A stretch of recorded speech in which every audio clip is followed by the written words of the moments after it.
You ever get fired in front of 60 people at 8:04 on a Monday morning? No warning, no heads up, just a cheap show from a guy trying to prove he's in charge. That was me.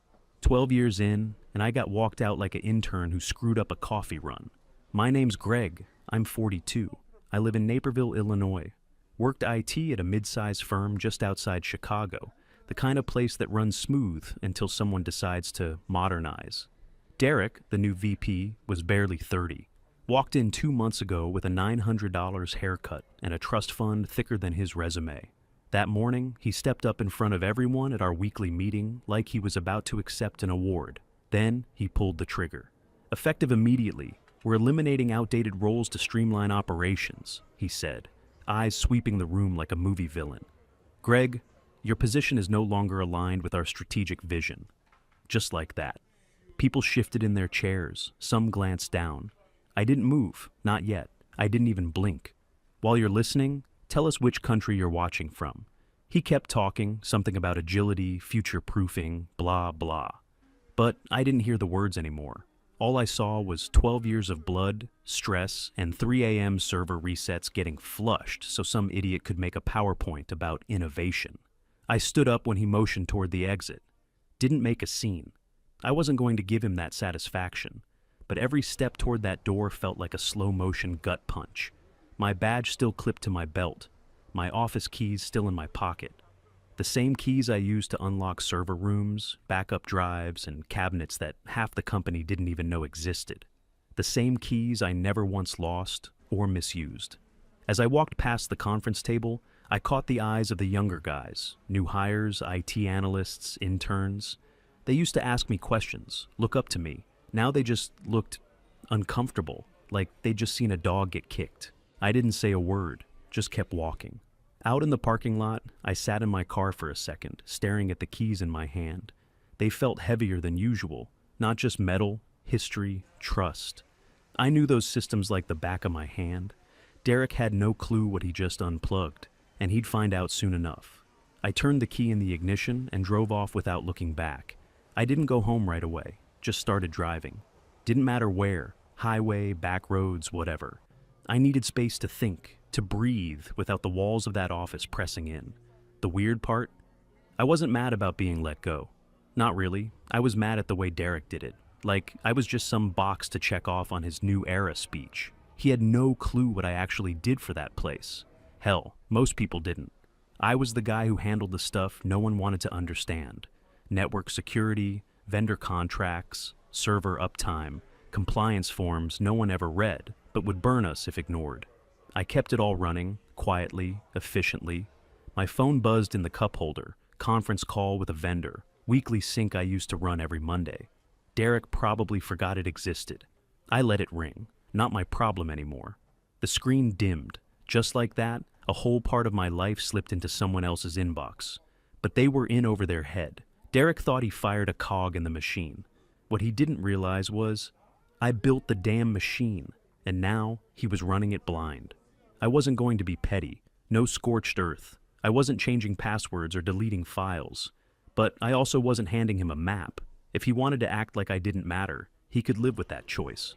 I turned down a side street, just driving past neighborhoods I barely noticed. My pride wasn't bruised over the job itself. It was the disrespect. 12 years of holding the line, fixing fires before anyone smelled smoke, and the guy acted like I was dead weight. Eventually, I pulled into this old diner I used to hit after night shifts. Place hadn't changed, still smelled like burnt toast and fryer oil. I slid into a booth, ordered black coffee, and stepped back out to the car while it brewed. There was a folder in my passenger seat, paper copies of vendor contacts, system diagrams, network topologies, stuff I kept updated for redundancy. Derek didn't even know this folder existed. I opened it, flipped through a few pages, and had to laugh. He was screwed. I scrolled through my contacts and tapped on one. Carl. He worked for one of our vendors. We used to grab beers after meetings. Solid guy. I hit call. He picked up after 2 rings. Greg? Damn, didn't expect to hear from you.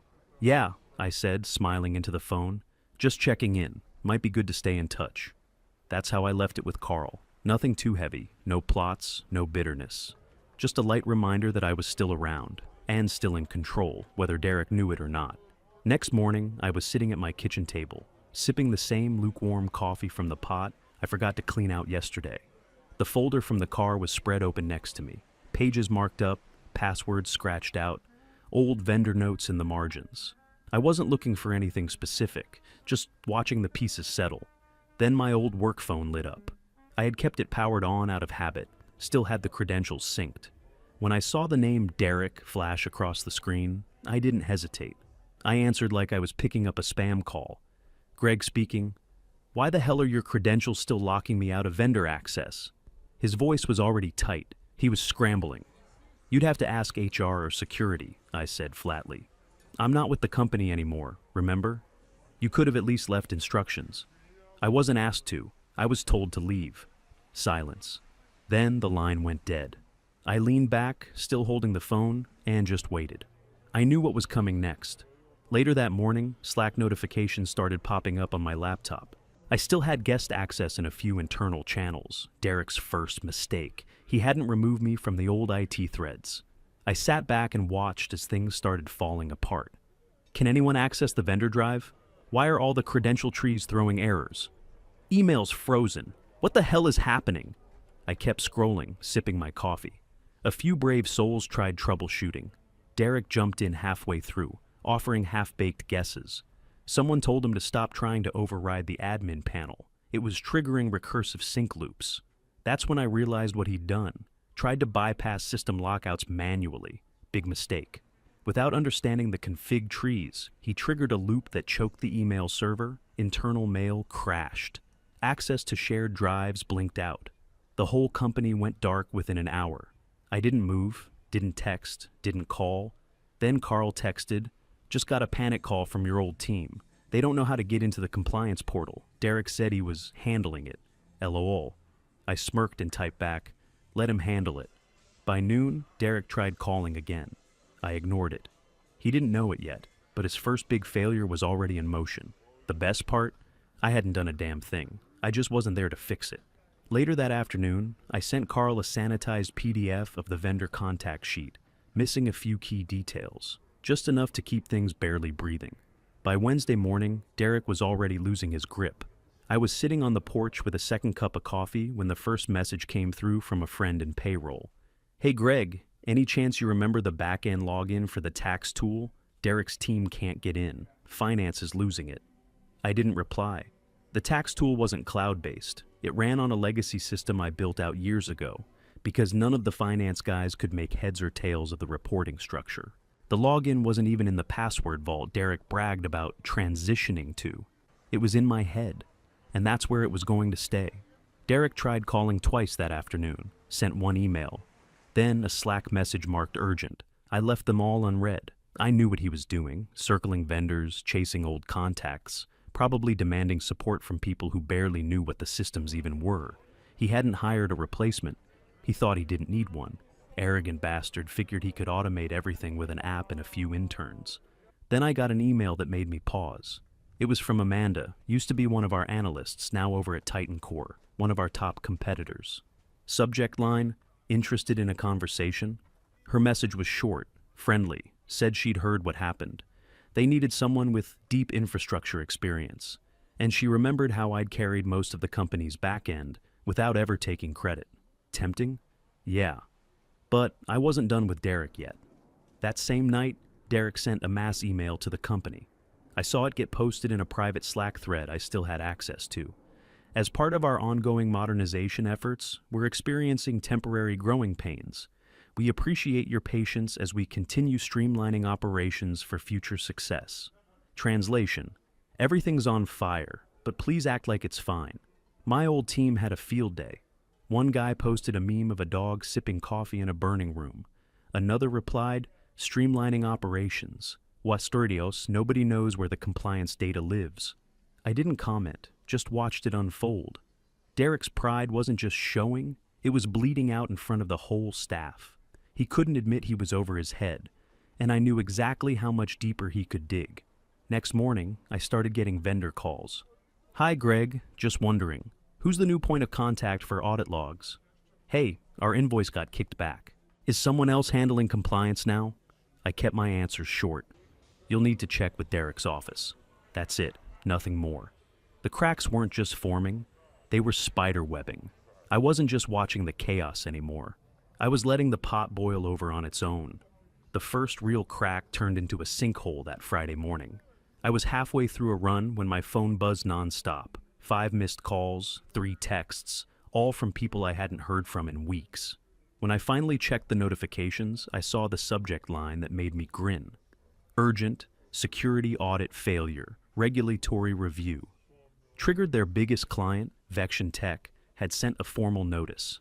The company missed a required security check that I'd personally scheduled to auto-renew every quarter until Derek streamlined it. Now it was overdue by 6 weeks, and the oversight had triggered an automatic audit. Derek was cooked. An hour later, my phone rang again. Unknown number, I answered. "Greg, this is Sharon," a voice said, tight, controlled. She was the CFO. "Listen, I know you're not with us anymore, but is there any chance you can access the old compliance records? We're in serious trouble here." I took a sip of water, waited a beat. "Sorry, Sharon, my access was revoked, remember? You'll have to go through Derek." She sighed. "Derek doesn't even know what to ask for. Half the documentation references your protocols. Legal's tearing their hair out." "That's unfortunate," I said, keeping my tone flat. "Wish I could help." Click. I stood there, phone in hand, letting that moment sink in. 12 years of invisible work. Now they were seeing just how much it mattered. By that afternoon, the fire had spread. Derek tried throwing together some patchwork excuse for the client, but his emails leaked. My old team forwarded me screenshots. Half the company now knew Vection was preparing to walk. Legal started digging through the compliance backlog. Problem was, most of the systems were chained together through scripts I'd written years ago, carefully, manually, with proper documentation. The moment Derek tried to simplify, he broke the links. There was no quick fix. Then I got a call from Paul, an external consultant who'd done risk audits with us before. "Greg," he said, "you hearing what's happening over there?" "I've heard pieces," I said. "Vection's done. They're pulling the plug. Can't get a single document verified. Whole compliance structure's collapsed. Derek's losing it in every meeting." I smiled, small, quiet, satisfied. "Guess modernization didn't go as planned." Paul chuckled under his breath. "You think they'll survive it?" "No," I said. "Not this time." By evening, the announcement went public. Vection Tech formally withdrew all contracts. The stock price started sliding before the markets closed. Derek's modernization was trending on LinkedIn for all the wrong reasons. And then came the final call. "Unknown number, again," I answered. "Mr. Lawson," a woman's voice said, crisp and serious. "This is Karen from the board. We need clarity on what went wrong with our systems." I didn't hesitate. That would be a question for Derek. He's in charge of operations now. Before she could respond, I hung up. Derek was finally realizing just how deep the hole was, and I hadn't lifted a finger to dig it. Phone rang again. This time I recognized the number. Derek. Finally decided to face it. I let it buzz twice before answering. "Greg." His voice came in hot. "You need to fix this, now. The board's breathing down my neck, Vection's gone, and legal's acting like I burned the building down." I kept my voice steady. "Sounds like things are going well." "This isn't funny," he snapped. "You know damn well this is your mess. You left holes everywhere. You didn't document anything." I let out a quiet breath, leaned back in my chair. "Derek, the board already called me. They're asking questions you were supposed to have answers to. If you're not ready for the job, that's not my fault." He went quiet for a second, then he changed tactics.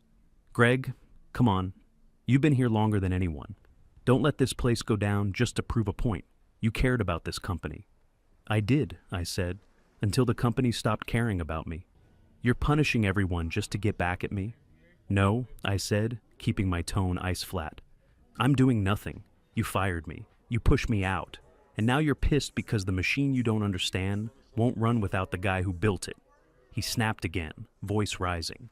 "You think you're some kind of hero? You left us in the dark." "I left clean," I said. "You never asked for a transition, never sat down with me. You made a show out of firing me, remember? That was your big leadership moment. You're not better than me." "I don't need to be," I said. "But I was better at the job." He didn't respond. The silence stretched. "You gambled people's jobs to stroke your ego," I added. and now the company's bleeding because of it. When he spoke again, he sounded smaller. I didn't expect it to fall apart this fast. That's the problem, Derek, I said. You didn't expect anything. You thought it was all about appearances. He sighed, long, frustrated, defeated. So what now? Now, I said, standing up. You answer to the board, not me. I ended the call before he could say anything else. 2 minutes later, my email pinged. Offer from Titan Core. Formal this time. Big money, no interview. Just a consulting role waiting, with my name already on it. The fire was still burning, and Derek was the one holding the matches. I didn't even finish reading the offer. I didn't need to. Titan Core's legal department laid it out clean. Consulting contract, 6 months minimum, full control of infrastructure recovery on their end, plus a retention bonus if I could stabilize what Derek's mess had almost taken down with it. I clicked reply, typed one word, accepted. That was it.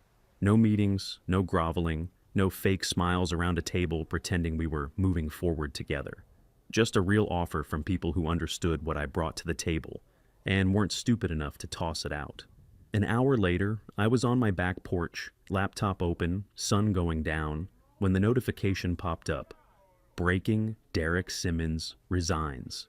Amid ongoing tech crisis, his photo was right there, tie loose, eyes blank, jaw tight. The headline didn't even try to soften the blow. The article made it clear. Regulatory failure, major client losses, stock drop, mass panic. The board was already searching for a replacement. I leaned back, watched the chaos unfold from a distance. The same guy who strutted into that Monday meeting like he was the second coming of Steve Jobs was now nothing more than a footnote in a flame-out story. The contracts I used to hold steady? Gone. Vendors had pulled out. Clients had walked. The support teams were gutted trying to fix damage they didn't cause. All because Derek thought leadership meant cutting corners and flexing in front of a crowd. And now there was no crowd left. Just silence, and a trail of broken systems behind him. I didn't feel sorry, not even close. That was the cost of arrogance. I pulled up my onboarding docs for Titan Core and started scanning the infrastructure charts. They were a mess, different from what I was used to, but familiar enough, fixable, buildable. This time, I'd do it smarter, with authority, with people who knew the value of groundwork before the spotlight. My phone buzzed again, this time from Amanda. Simple message. Welcome aboard, let's make it count. I smiled, closed the laptop, and stood up. Greg Lawson, ex-sysadmin? Nah, that guy was done. Now I was the one holding the blueprints, the one they turned to when everything was on the line. And this time, I wasn't just behind the scenes. What would you have done if you were in Greg's shoes? Helped or let it burn? Drop your answer in the comments. And don't forget to like and subscribe for more revenge stories.